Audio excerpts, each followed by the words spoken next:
Kaya na po tayo. Yung aking salamin. Dalawa yung aking mata. Kaya siya na po. Komersyal muna tayo. So, magandang gabi po sa ating lahat.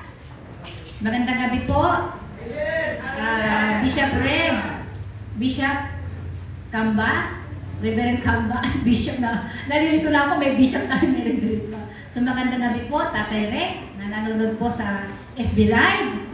Hallelujah. Purihin ang Diyos sa buhay mo, Tatay Rek. Mga pastor na mga nanonood sa gabing ito, mga leaders, mga kapatid na hindi nakapunta rito po sa FB Live. Magandang gabi po. Mapagpalang gabi sa inyong lahat. Ako po si Sister Lily na gagamitin uli ng ating Panginoon. So, it's a big privilege po muli sa buhay ko na ako po yung gagamitin uli ng ating Panginoon. So, palakpakan natin ang ating Panginoon sa gabi nito. Hallelujah! Lord to God! Napakabuti talaga ang ating Panginoon. Kahit ayaw natin, kailangan tayo sumunod sa kalooban ng ating Panginoon. Amen? So, yung topic kahapon ni Pastor Chris na sumunod ka sa kalooban ng Panginoon, hindi yung gusto mo. Amen? So, muli, tayo po'y mag-aaral na po ng salita ng ating Panginoon. Amen? Are you excited tonight?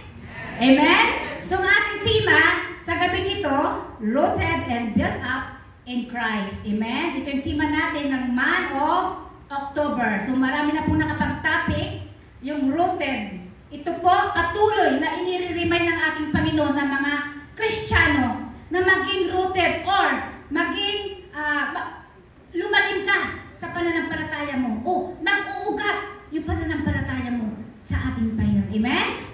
So, ang aking topic naman sa gabing ito, be rooted in Christ and in God's Word. Amen? Are you excited? Na sa gabing ito, may gagawin ng ating Panginoon. Hallelujah! So, be rooted. Ito nga po, na patuloy na inire-remind tayo ng ating Panginoon na kailangan nag-uugat tayo sa Kanyang mga salita. Amen? Nag-uugat po tayo sa pag-ibig ng Panginoon. Nag-uugat yung relationship natin sa ating Panginoon. Amen? Kailangan ito nag-uugat. Amen? Kung hindi po yung nag-uugat, yung ating pananampalataya, yung ating pag-ibig, yung ating relationship sa ating Panginoon, ano mangyayari? Dumating yung bagyo sa buhay mo, kapatid. Pag hindi maugat yung pananampalataya mo, katulad ng isang puno, pag hindi po maugat, dumating ang bagyo. Amen? Matutumba po yun, di ba? Naniniwala po ba tayo? Kaya ito po, nire-remind ng ating Panginoon na kailangan tayo nag-uugat sa ating pananampalataya sa Kanya. Amen? Nag-uugat yung salita niya sa ating mga puso. Tayo mga Kristiyano nandito, nakikinig ng salita ng ating Panginoon na kailangan inilalagay natin dito sa puso natin. Nag-uugat po yun. Amen? Katulad ng puno, di ba? Yung ugat, di ba po? Malalim na malalim yung ugat ng malaking puno. Amen? Ganon din sa isang Kristiyano. Kailangan maugat yung ating pananampalataya sa ating Panginoon. Amen? Huwag niyong sayangin ang salita ng Panginoon. Napakinggan mo, hindi po lalabas dito. Kundi, ilagay mo dito. Amen? Maging ugat. Nag-uugat. Amen? Kaya, ito po, tinuturan ako ng Panginoon. Amen? So, our key verse, Colossians chapter 2, verse 6 and 7. Verse 6, yamang tinanggap na ninyo si Kristo Jesus bilang Panginoon. Mamuhay kayo na may pakikipag-isa sa Kanya. Amen? Verse 7, magpakatatag kayo at isalin ninyo sa Kanya ang inyong buhay. Magpakatibay kayo sa pananampalatayang itinuro sa inyo at laging kayong magpasalamat sa Diyos. Amen? Ito po, sabi ng Panginoon, palagi tayong magpakatatag sa pamagitan ng Kanyang salita. Amen? So, keep the roots in Christ. Kailangan daw malalim yung nag-uugat yung ating pananampalataya. Nag-uugat yung salita ng Diyos sa ating mga puso. Amen? Ano po yung ugat or roots? Ano po yung ibig sabihin? Ito ay simbolo ng katatagan. Amen? Yung roots, yung ugat, ito ay simbolo ng katatagan. Bilang mga anak ng Panginoon. Amen? Ang isang puno na mababaw ang pagka-ugat, ano pong mangyayari? Na kapatid, di ba isang puno na mababaw ang ugat, di ba po, pag dumating yung bagyo, mabubuwan. Amen? Madaling mabunot o matumba. Amen? Hallelujah. Sa isang Kristiyano rin, o isang tao, pag hindi po malalim, o hindi nakuugat yung salita ng Diyos sa kanyang puso, dumating yung trials, yung problema, mga bagay na magsubok sa buhay mo. Di ba? Madali tayong matumba. Madali tayong, di ba po? Madisappoint. Katulad ng isang puno. Amen? So, palakpakan natin ang Panginoon para ang lungkot nyo. Amen. So, ito po ay tinuturo ng ating Panginoon na maging nakuugat tayo sa salita ng ating Panginoon. Amen? So, kaya nga, sabi niya, ang ugat ng isang puno at isang halaman, maging sa bawat isa sa atin, ito po ay napakahalaga. Amen? Napakahalaga. Bakit? Bakit importante na maging rooted tayo sa ating Panginoon at sa kanyang mga salita? Ang salitang rooted is an agriculture term para sa mga magsasaka, di ba po? Ito po ay termino ng isang magsasaka. Ugat o rooted. Amen? So, kaya tayo mga mananampalataya ay isa tayong ubasan. Amen? Isa tayong ubasan. At sakahan ng ating Panginoon. Sino naman yung magsasaka? Ang ating Panginoon. Siya po yung magsasaka. Amen? So, kaya tayo, kinakailangan nag-uugat sa Kanya at lumalalim tayo sa ating pananampalataya sa ating Panginoon. Amen? Palakpakan natin ang Panginoon at maging matibay at matatag ang relasyon natin sa ating Panginoon. Paulit-ulit ito na sinasabi ng Panginoon kasi tayo mga Kristiyano nakakalimot na. Amen? Na yung mga salitang tinatanggap mo, hindi mo naman inilalagay sa puso mo. Kaya hindi nag-uugat. Amen? Sabi ng Efeso 3:17-19, 17, naway manahan si Kristo sa inyong puso sa pamamagitan ng inyong pananalig sa Kanya. Amen? Upang sa inyong pag-uugat at pagiging matatag sa pag-ibig. Verse 18, maunawaan ninyo kasama ng mga hinirang kung gaano kadakila ang pag-ibig ni Kristo. Amen? Puro pag-ibig ang sinasambit ng ating Panginoon dito. So, kailangan iugat mo yung pag-ibig ng Diyos dito sa puso mo. Right? Verse 18, maunawaan ninyo kasama ang hinirang kung gaano kadakila ang pag-ibig ni Kristo. Verse 19, at naway makilala ninyo ang di matingkalang pag-ibig na ito upang mapuspos kayo ng kapuspusan ng ating Diyos. Amen. So mahalaga tayong lumalalim tayo sa pag-uugat ng ating relasyon sa ating Panginoon at yung ugnayan natin sa ating Panginoon. Kailangan nag-uugat po yun. Amen. Yung salita ng Panginoon, yung pag-ibig ng Panginoon na kailangan nag-uugat dito sa ating puso. Amen.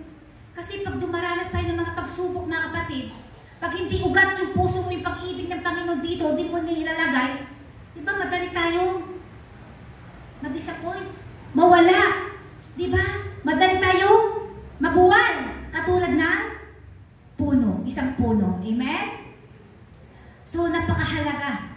Kailangan iugat natin ang salita ng ating Panginoon sa ating mga puso, yung relationship natin sa ating Panginoon, yung ating pag-ibig ng ating Panginoon. Amen. Palakpakan natin ang Panginoon. Paano daw? Paano mag-uugat o magre-remain yung salita ng Panginoon sa iyong puso?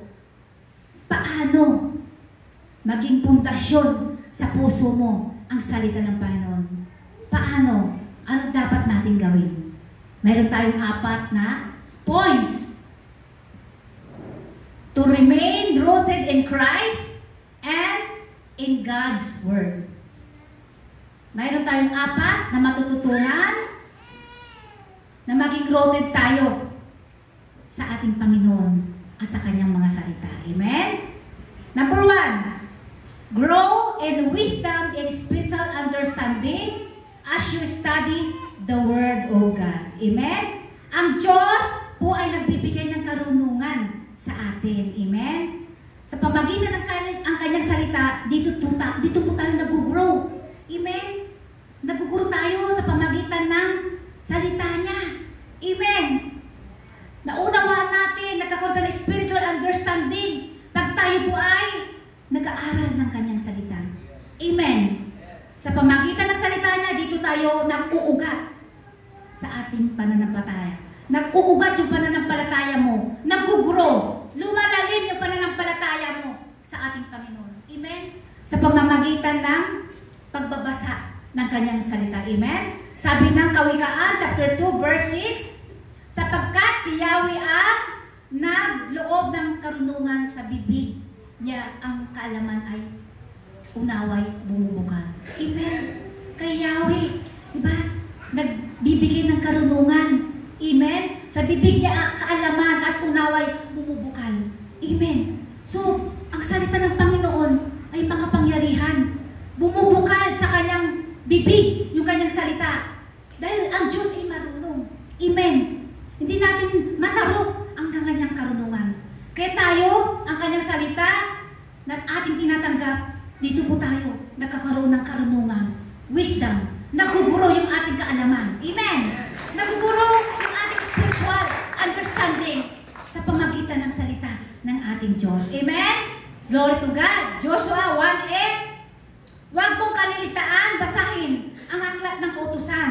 Pagbulay-bulayan mo iyon, araw at gabi, upang matupad mo ang lahat ng nakasaad doon. Sa ganun, magiging masagana at matagumpay ang iyong pamumuhay.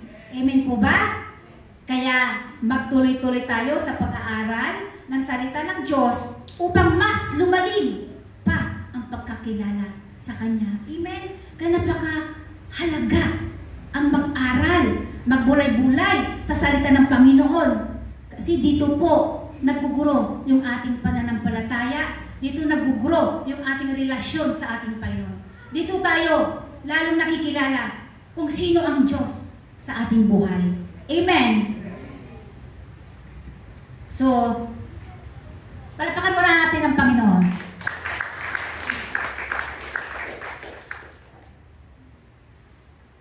Kailangan po, bulay-bulayin natin araw-gabi ang Kanyang salita. Amen? Mga kabataan, binulay-bulay nyo ba araw-gabi ang salita ng Panginoon? Sa devotion, nakakagawa ba tayo? Dahil napaka-importante po ang salita ng Diyos. Amen? Kasi ito, yung nag-uugat na naguguro yung ating pananampalataya sa ating Panginoon. Amen? At dito naguguro yung ating relationship sa ating Panginoon. Dahil ito ang sinabi ng ating Panginoon kay Joshua di ba? Kaya nagtagumpay si Joshua dahil in-apply niya ang salita ng Diyos. Binubulay-bulay niya araw-gabi ang salita ng Diyos. Parang pagkain ba na ninanamnam natin. Amen? Na malalasahan mo yung tamis, parang pulot-pukyutan. Amen? Ang salita ng ating Panginoon. Through the words of God, dito tayo binabago. Through the words of God, dito tayo, di ba, nag-grow. Di ba? Nag-grow. Through the words of God, dito tayo nagkakaroon ng pag-ibig sa ating kapwa. Amen. Palakpakan natin ang ating Panginoon. So, magpatuloy tayo mag-aral ng salitang Panginoon. Amen? Kasi dito, nag-uugat. Amen. Yung lalim ng pananampalataya mo sa Panginoon. Dito nag-uugat yung lalim ng relasyon natin sa Panginoon. Amen? Palakpakan natin ang Panginoon. Glory to God. Hallelujah. Number 2, pray and ask the Holy Spirit to open your spiritual eyes to the truth of the gospel as you read the scripture. Amen? So, kailangan manalangin tayo and ask the Holy Spirit.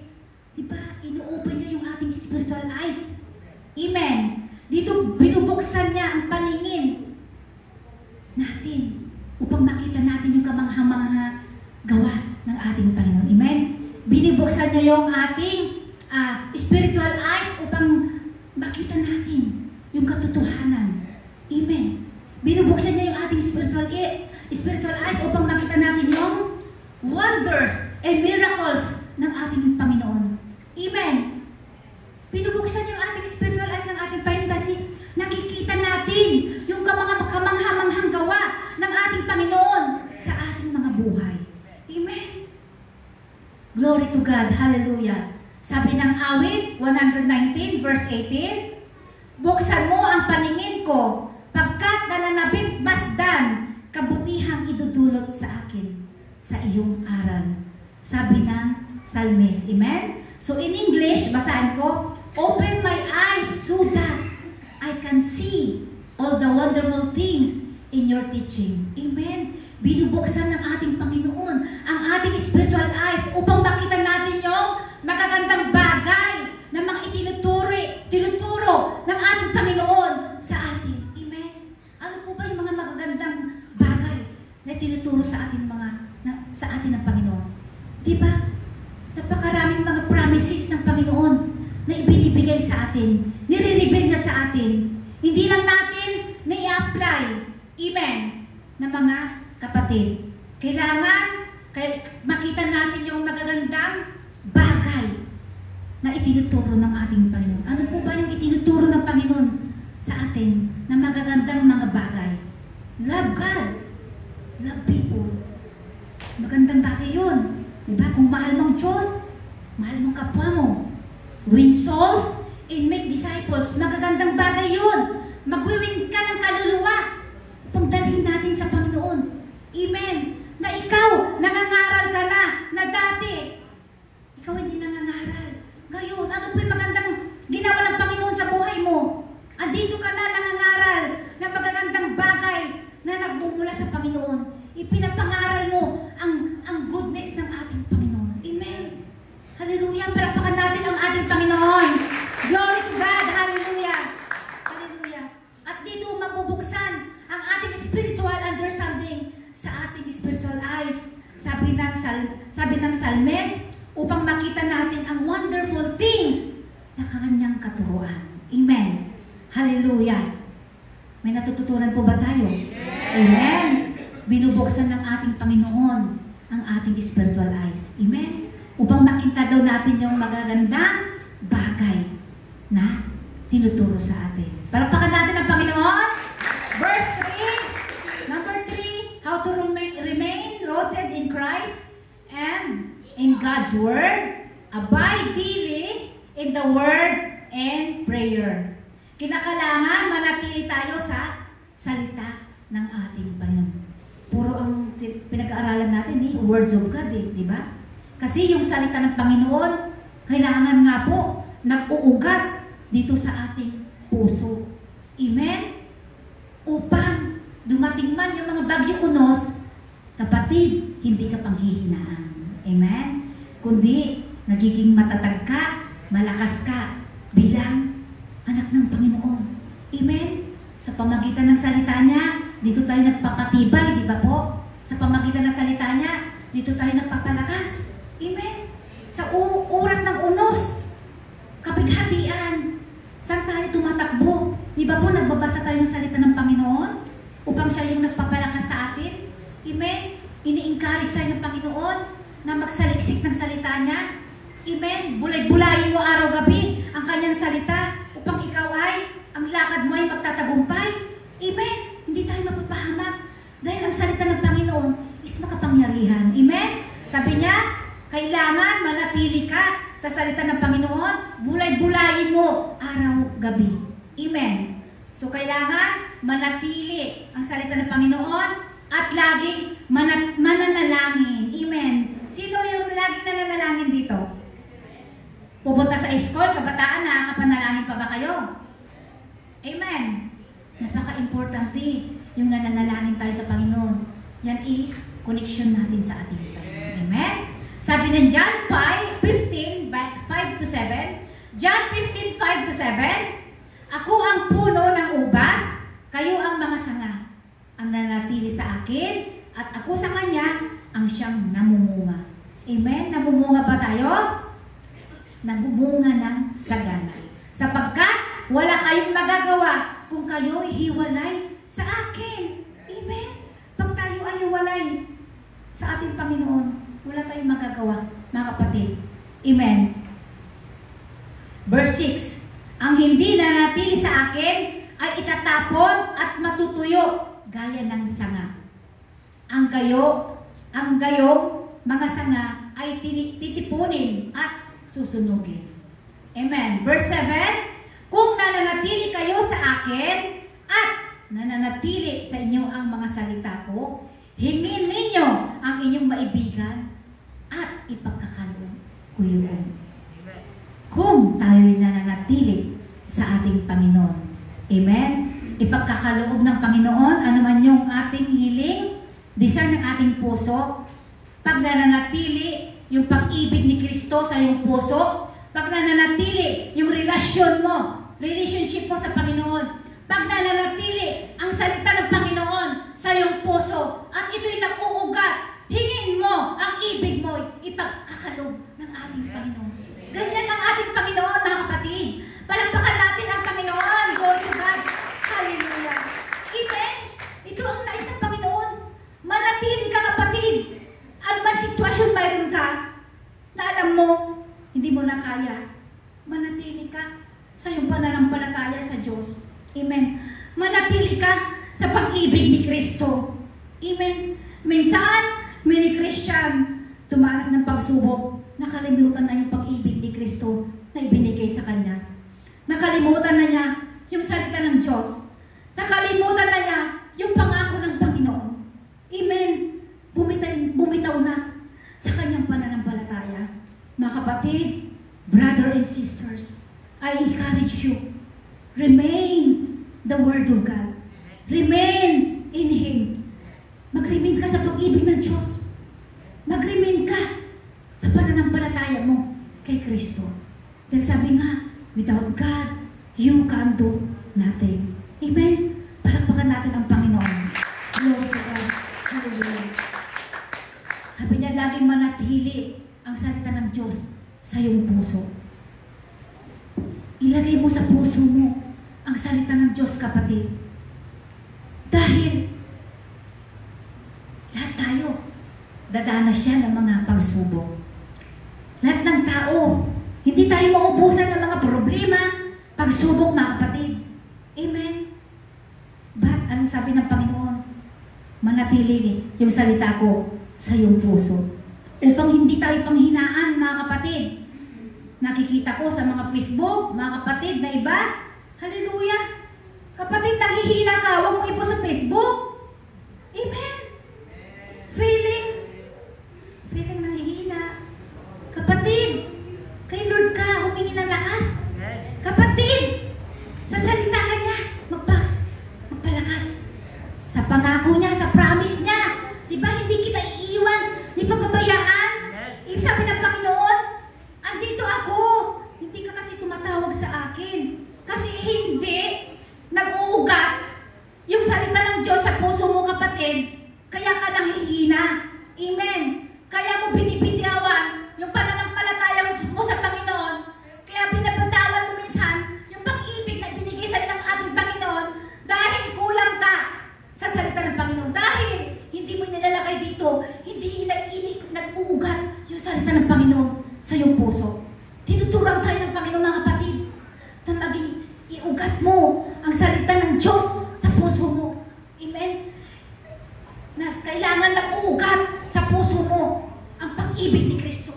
Kailangan nag-uugat ang relationship mo sa Panginoon. Amen? Palakpakan natin ang Panginoon. Dahil gawin po tayo kamahal ng Panginoon.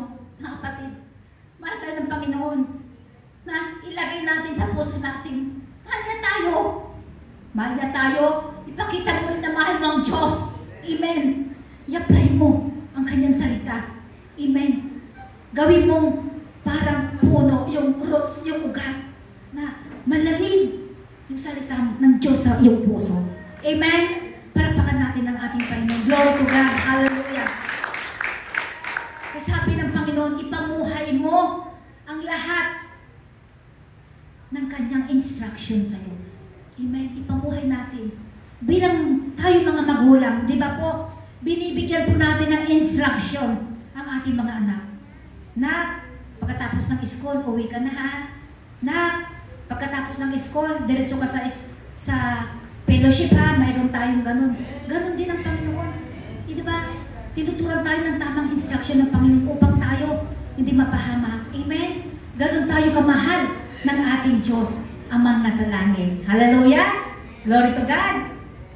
Meron po tayong natutunan? Yes! Last, number 4. Remain rooted in Christ and God's Word. Allow the testing of your faith to deeper your dependence on Christ. Amen? Allow. Inaalo ng Diyos yung mga trials, problema natin. Testing. Tinitesting tayo ng Panginoon. Hanggang kailan yung pananalig mo sa Kanya? Amen? Sino rito masaya pag mayroon siyang pagsubok? Are you sure? Masaya? Dahil sabi ng Panginoon, di ba? Rejoice! Sabi nga, di ba? Mag-rejoice ka kung ikaw ay dumaranas na pagsubok. Amen? Rejoice always in the Lord. Sabi nga niya, di ba po? Sabi niya, yung mga testing, trials, problema, alam mo kapatid, may dulot pala ito ng magandang benefits sa isang Kristiyano. Amen? Naniniwala ba tayo? May magandang benefits na dulot sa mga testing trials natin. Ano po ba yun? Yung ating pananampalataya, nagiging matibay, nag-grow. Amen? Nag-grow yung love natin sa Panginoon, nag-grow yung pananampalataya natin sa Panginoon. Amen? Yung relationship natin sa ating Panginoon. Right? Naniniwala po ba tayo? Yun yung mga benefits na matatanggap natin sa mga trials, testing, and problem na ating nararanasan. Sabi niya, James, Santiago chapter 1, verse 2 to 4, mga kapatid, magalak kayo kapag kayo'y dumaranas ng iba't ibang pagsubok. Right? Number 3, sapagkat alam ninyo na lalong magiging matatag ang inyong pananampalataya matapos ninyong pagtagumpayan ang mga pagsubok na iyan. Amen? Number 4, at dapat kayong magpakatatag, huwag hanggang wakas upang kayo'y maging ganap at walang pagkukulang. Amen? So, sabi sa Santiago, ano man mga trials o pagsubok na ating pinagdadaanan mga kapatid, sabi niya, maggalak kayo sa iyong mga pagsubok. Amen? Kasi ang pagsubok natin, dito tayo pinapatatag, pinapalakas ng ating Panginoon. Amen? Amen? Maging nagro-rooted yung ating pananampalataya sa ating Panginoon. Nag-uuga. Amen? Yung pananalig natin sa ating Panginoon. Amen? So, dito sa 1 Corinthians 10:13, sabi niya, wala pang pagsubok na dumating sa inyo na didinanas ng lahat ng tao. Amen? Tapat ang Diyos at hindi niya ipapahintulot ang kanyang na kayo'y subukin ng higit sa inyong makakaya. Sa halip, pagdating ng pagsubok, bibigyan kayo ng lakas. Amen? Upang mapagtagumpayan ito. Amen? Pag dumating pa yung pagsubok mo, kapatid, napapagod ka ba? Many Christian, di ba bakit sila napapagod kung sila may pagsubok, may mga pinagdadaanan, napapagod sila. Bakit? Why? Bakit kano? Bakit? Sasagutin ko. Bakit? Kasi ang sariling lakas nila, ang pinanghahawakan nila, sariling dunong, ang kakayahan nila, kaya sila nanghihina. Kasi hindi nila pinanghahawakan, winaantay yung bibigyan ka ng Diyos ng lakas ng loob upang mapagtagumpayan mo ito. Amen? Kaya diba, maraming mga Kristiyano bumibitaw sa kanilang pananampalataya. Amen? Kasi sa kakayahan lang nila, sila nananalig sa kanilang sariling lakas. Amen? So sabi ng Panginoon, I encourage you mga kapatid, na Sa lakas ng Panginoon, ang panghahawakan mo upang ikaw ay magtatagumpay sa lahat ng iyong pagsubok o sa lahat ng iyong trials and testing. Amen! Glory to God. Hallelujah. So, mga kapatid, sabi ng Panginoon, magpakatatag kayo. Amen. So, be rooted in Christ, in God's words. Amen. Mamuhay tayo na nakaugat kay Kristo upang ang ating pananampalataya ay nakaugat din. Amen. Maging malalim, maging matatag. Amen. Sa oras ng bagyo man dumating sa buhay natin, hindi na tayo matitinag, mga kapatid. Amen. So, panghugutan natin ng lakas ay ang Panginoon. Amen. Sa Kanya tayo naghuhugot ng lakas, pag-asa sa ating Panginoon lamang. Amen? So, short testimony, bago tayo mag-conclusion, this week lang po, napag-inipan ko po, na ang galing si Lord, no? Na, sabi ko, Lord, tamang-tama sa aking sa aking preaching, na talagang rooted, lumalim sa Panginoon. Sa isang lugar, dinala ko doon ng Panginoon na parang dagat, napakalalim. Tapos, alam niyo po ba yung squid, yung pusit na may isang puno po doon, na nanganganak ng maraming pusit. Sabi ko, Lord, ang daming anak. Nakadikit sila sa malaking puno. Ito po yung puno. Tapos malalim po yung tubig. Andun po ako nakatayo. Sabi ko, Lord, ang dami namang anak ng mga pusit na yan. Sabi ko, puno, nanganganak ng mga pusit?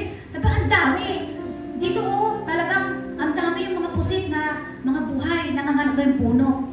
So ako naman, favorite ko po yung pusit. Pumunta po ako sa pusit. Niyakap ko po yung kumuha ko ng maraming pusit. Ang dami ko po nakuha. Hindi ko po alam, kapatid, nakapakalalim pala yung tubig na yun. Hindi po ako marunong lumangoy.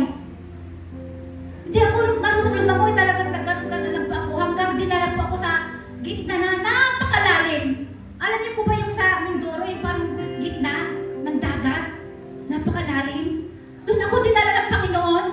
Nasabi ko, Lord, hindi ako marunong lumangoy. Nagpipray po ako, pero hindi ako lumubog. Nandun lang ako na nakagano na inaano ako ng alon. Hindi po ako lumubog. So, ang ibig sabihin, sabi ko, Lord, siguro maglalim pa ako sa'yo. Amen? Magpalalim pa ako sa iyong salita. Kasi niligtas niya po ako dun sa panaginip ko eh. Amen? Na, di ba po, kung di ka marunong lumangoy, lulubog ka. Amen? Napaka-amazing ng Lord na pinakita niya sa akin yung tunay na nagmamahal sa akin, ang Panginoon. Nagagamitin niya ako na magpaka-ugat ako sa Kanya. Amen? Grabe, no? Ang lalim ng tubig. Hindi ako marunong lumangoy, pero, di ba po, hindi ako lumubog. Amen? Ang lalim ng tubig, pero hindi ako lumubog.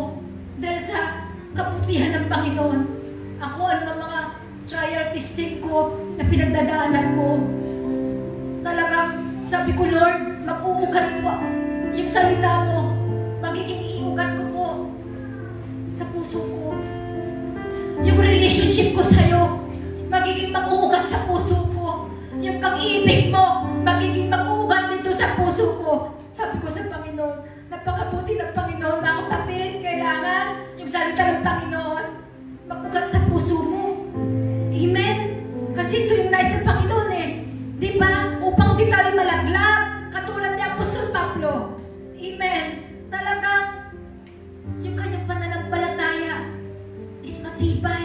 Dahil yung kanyang pagtitiwala niya sa Panginoon is nag-ugat na dito. Malalim na pag-ugat sa puso ni Apostol Paul. Many Christian, ganun tayo mga brother and sister. Pag-ugatin natin ang salita ng Diyos dito sa puso natin. Ang pag-ibig niya. Amen? Palakpakan natin ang Panginoon. Napakabuti ng Panginoon. Malaki sa puso natin ang kanyang salita. Magpalalim tayo sa Diyos. Amen? Conclusion. Mga kapatid, gaano ba kalalim ang ating relationship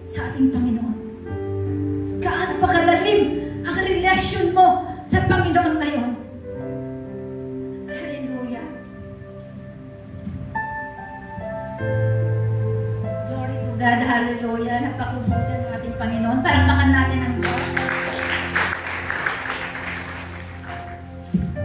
Gaano ba kalalim ang pagkaugat ng iyong pananampalataya sa Diyos? Gaano ba kalalim yung pagkakaunawa mo sa salita ng ating Panginoon? Amen? Napakahalaga na lumalim tayo at magpakatatag tayo sa Diyos. Amen? Dahil tayo, araw-araw may mga pagsubok tayo mga kapatid.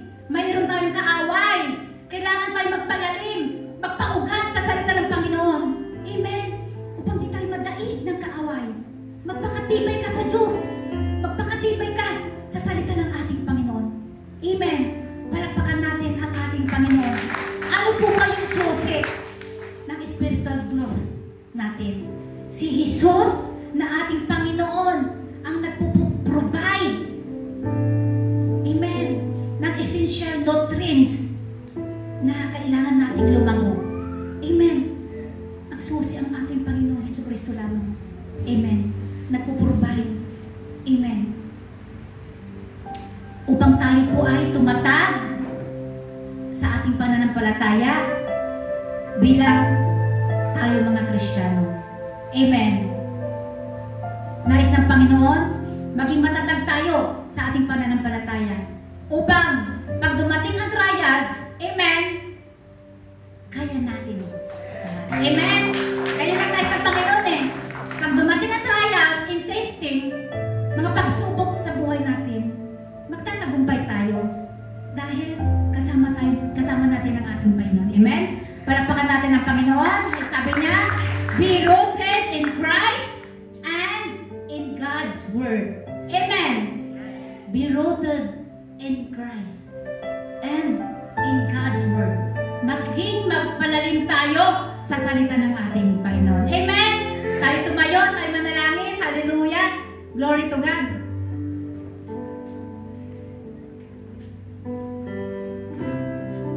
Hallelujah. Hallelujah. Oh, glory. Hallelujah. Tayo manalangin, mga kapatid. Hallelujah.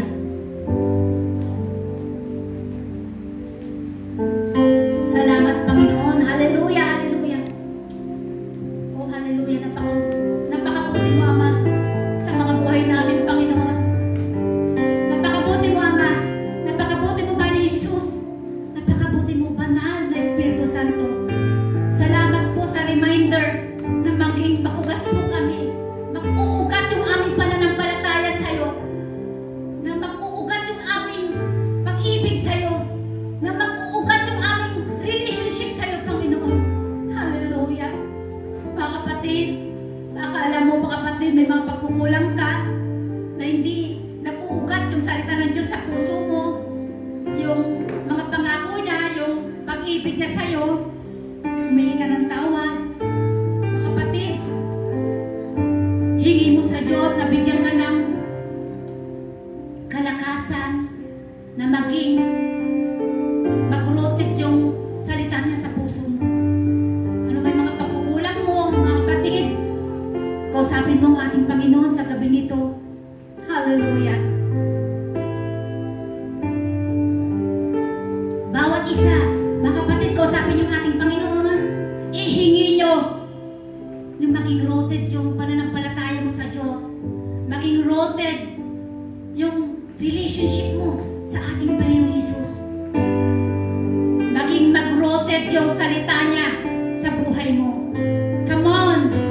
Talk to God ngayong gabi. Kausapin mo ang Panginoon. Hallelujah, hallelujah. We'll glorify your name, O God. Oh, hallelujah. We thank you, Father God. Thank you, Father God, sa gabi nito. I-remind mo kami, Panginoon. Hallelujah. Hallelujah. Hallelujah. We thank you, Father God, na maging manatili kami sa iyong mga salita. Hallelujah. Na maging manatili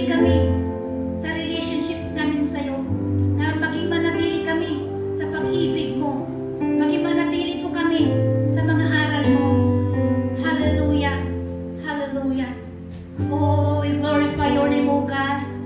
Hallelujah, hallelujah. Maraming salamat po sa dakilang pag-ibig mo, Ama, sa amin. Ibinigay mong buktong mong anak. Hallelujah, hallelujah, hallelujah. O, salamat aming Ama na nasa langit. Ibinigay mong buktong mong anak. Hallelujah. Hallelujah. Hallelujah, hallelujah. Sinong sumampalataya sa iyang anak, kaya hindi mapapahama kundi magkaroon ng buhay na walang hanggan. Father God, sabi mo sa salita mo, manatili kami at manatili ang iyong mga salita. Hingin namin ang ibig mo siyang mangyayari. Panginoon, salamat na mag-remain, mag-rooted, Panginoon, yung salita mo sa aming mga puso. Salamat po, Panginoon, sa gabing ito, sa iyong revelasyon, na maging tumimo sa aming mga puso ang mga salita mo na iyong aming tinanggap sa gabing ito. Maraming salamat, Panginoon. Oh, hallelujah. Sa gabing ito, God, ikaw po'y aming naparangalan na dakila, Panginoon.